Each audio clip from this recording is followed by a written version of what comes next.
I don't know, because I've actually been approached by several different app development companies who wanted to partner and use the work to promote their product as an app that is going to help people use their phones less. And I just don't know if that's the right way to go about it. I think it has to happen in a way where people have expectations of others and they do it kind of in the real world. Because the more that you're pinging this device, if your device is giving you rewards for using it less, you're still seeking a reward from that same thing. It'll be really interesting to see in the future. I mean, I think people will continue being addicted. As technology evolves, people will continue to be addicted to all sorts of different things. Like, who knows what people will be addicted to in a year from now, 10 years from now. I think the important thing is just to realize that you have a problem, or that your friend has a problem, or, think about it. Try to use your phone less. If you need a solution, the No Phone's here. For $10 you can get this innovative, revolutionary device, and you can hold it and you can enjoy your life. Yeah, I mean, I've been really busy since all of this has happened so quickly. I haven't had a lot of time to start making new work. But I have done a couple tests, and I'm thinking about doing some more kind of studio-style portraits where I'm looking really at the body with kind of just a solid background where it's just a physical study of the body, like thinking about the posturing and the neck that goes and drops down.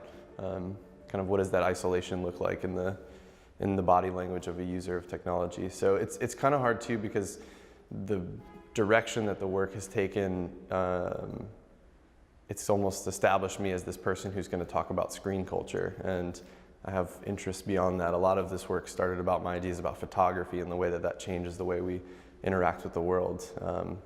And now we use this device to not only make photographs, but we spend a lot of time using it to look at other people's images, and we do it very quickly. So yeah, I mean, I've got just a couple ideas of things that I want to start shooting, but I've got a lot of public speaking things that are coming up. So I'm talking in Oregon next week, and then I'm going to Paris for about 3.5 weeks, May through June. And so those talks are really taking up a lot of time to prepare for. So I think that it's very important to understand the long-term effects of technology on our work lives and our mind and our habits. For instance, the fragmentation of attention is related to time, of course, and I see that the current culture of multitasking is really often destroying what I call the integrity of the moment.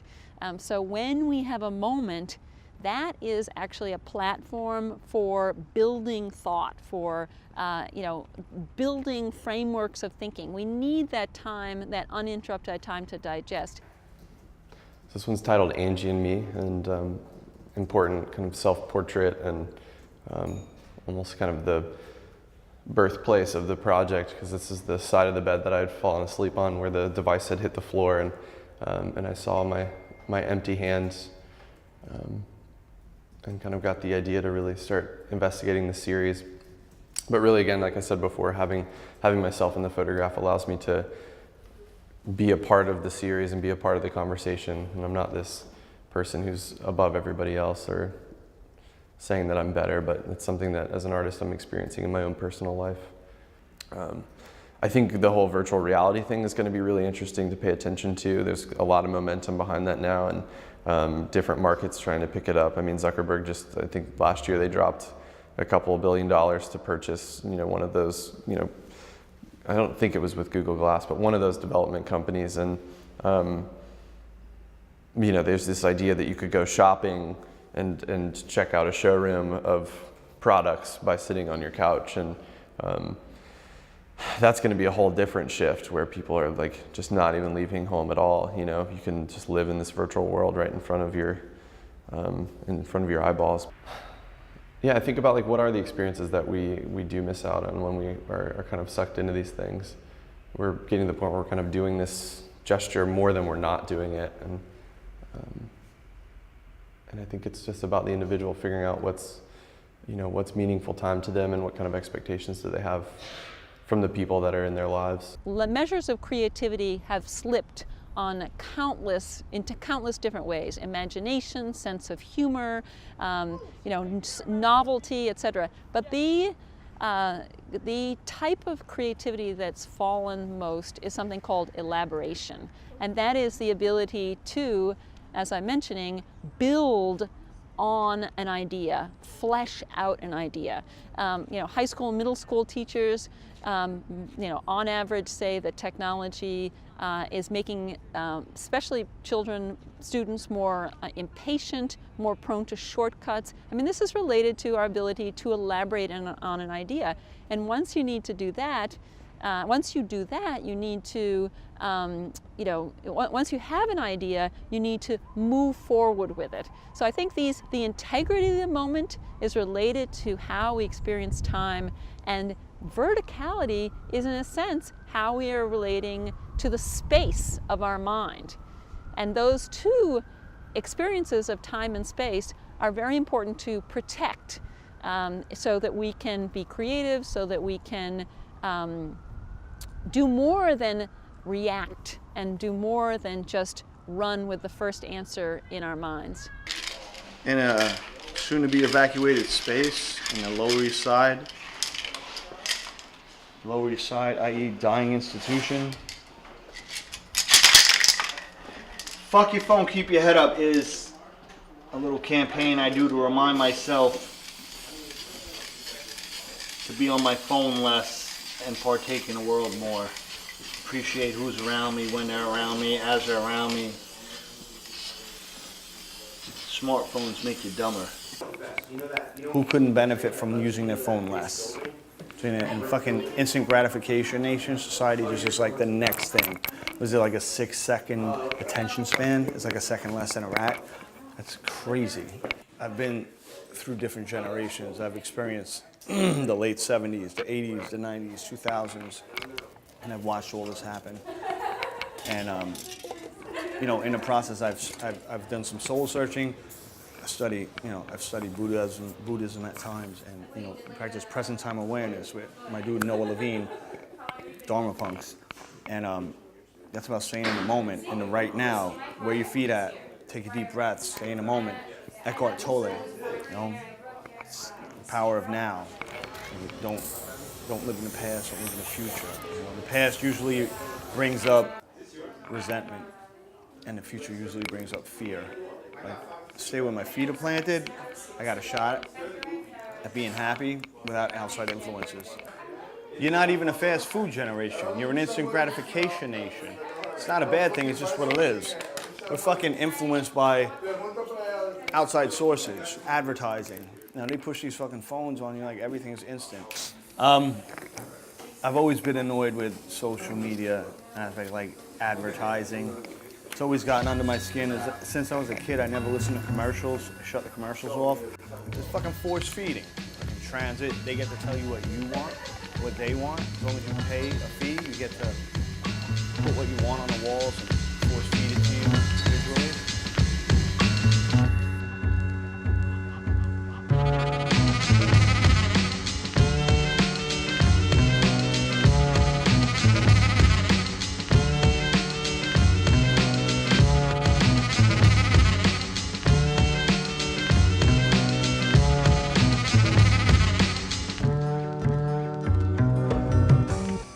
I think the phone is definitely something that's going to be in our lives forever, and it's definitely something that's made our lives more efficient.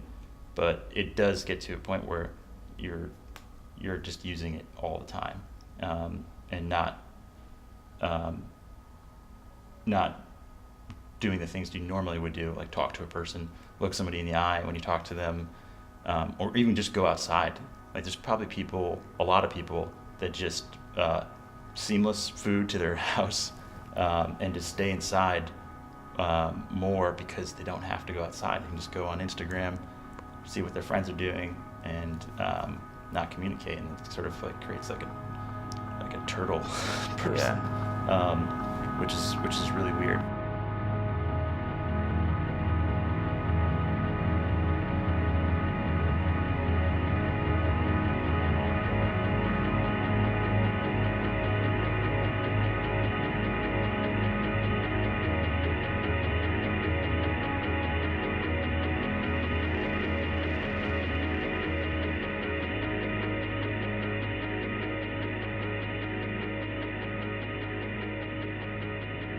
2 weeks after I got married in 2014, I left home and I went into an artist residency actually in upstate New York, and I was like pretty homesick, which usually doesn't happen to me, but I think it happened because I had just gotten married and wanted to be back home with family.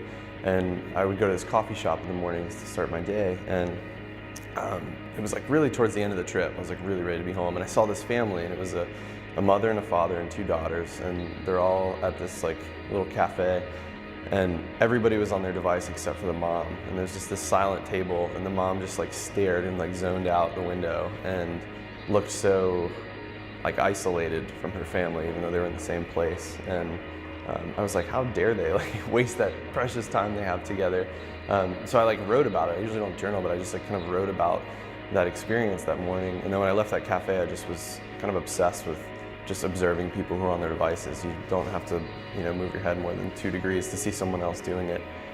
And so I was like, yeah, when I get home, I'm not gonna do this anymore. Like I'm gonna like set up times when I use my device and whatnot. And I didn't even think about making a project about it. It was just something I wanted to change in my habits. And I got home, and then like 2 weeks later, I just was right back to where I was. I was using my device in bed, before I went to sleep, and at the dinner table. And I fell asleep one night while I was using my device, and I woke up to the sound of my phone slapping against the floor, and my hand was still in the shape as if it was holding my device. And I had this like moment where I was just like, that would be really interesting to see what it would look like to photograph people without the devices in their hands.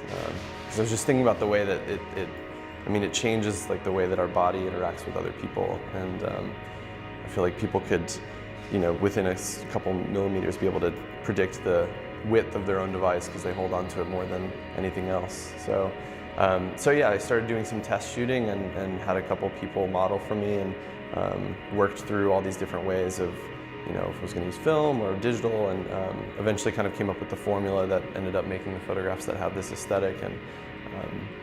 And I just started making it out of the interest of it. It was something that like when I would approach people and tell them about the project, they really would respond positively. They would be like, oh, this is actually really interesting what you're doing. And it was really cool for me because before I even, made a lot of the photographs, I already noticed that the people that were in my images were telling me about how they were starting to change their behavior. They had experienced this different way of looking at themselves and what it was that they were doing. And so it's been an interesting kind of curve, because I then was really cognizant of my device use, and I was like trying to kind of not do it as much. And then the work went viral back in October, and all of a sudden I'm like completely tethered to my device because I've got phone calls coming in at 2 a.m. from photo editors, around the world who want me to send them pictures, and I'm like, as an artist, trying to get the work out there and have this exciting moment. Things to think about as we move forward are our value systems related to technology. I think that if we're going to have a healthy use of technology, a measured use of technology, if we're going to restore these gadgets and devices to be tools and not to be controlling us, we need very much to understand what see them skeptically, see them as something separate from us. And I think that's very much to do with the value systems. For instance, the person whose head down is in with the BlackBerry, the smartphone, running down the road, in the office building, the CEO hardly listens to people around him. That's a sign of someone who's successful in our culture, and we need to question that. The idea that the smart kid has their hand up in the classroom. Teachers, on average, call on students and give students 1 second on average to answer a question. I mean, these are value systems related to speed, instantaneity, and of course technology. And one of the most important, I think, ideas for us to keep in mind is that by valuing in ourselves what machines do best. Machines are quick, they're instant, they are decisive. If we value in ourselves what machines do, we're only valuing one side of ourselves. Because in the human being, there is a dual process of thinking. There's fast, which is actually primitive, has, the fast brain has the IQ of a chimpanzee. It's our intuitive mind. It's based on what came before, what's rewarding. The snappy answer is usually something that's well learned and well versed, but is coming from the primitive brain. The slow mind, which is everything that the machine can't do, is reflective, more highly evolved, more difficult for the human being. And this is a side of ourselves that I think we're tearing down, or at least undermining, when we are so balanced toward machinery and toward fragmented attention.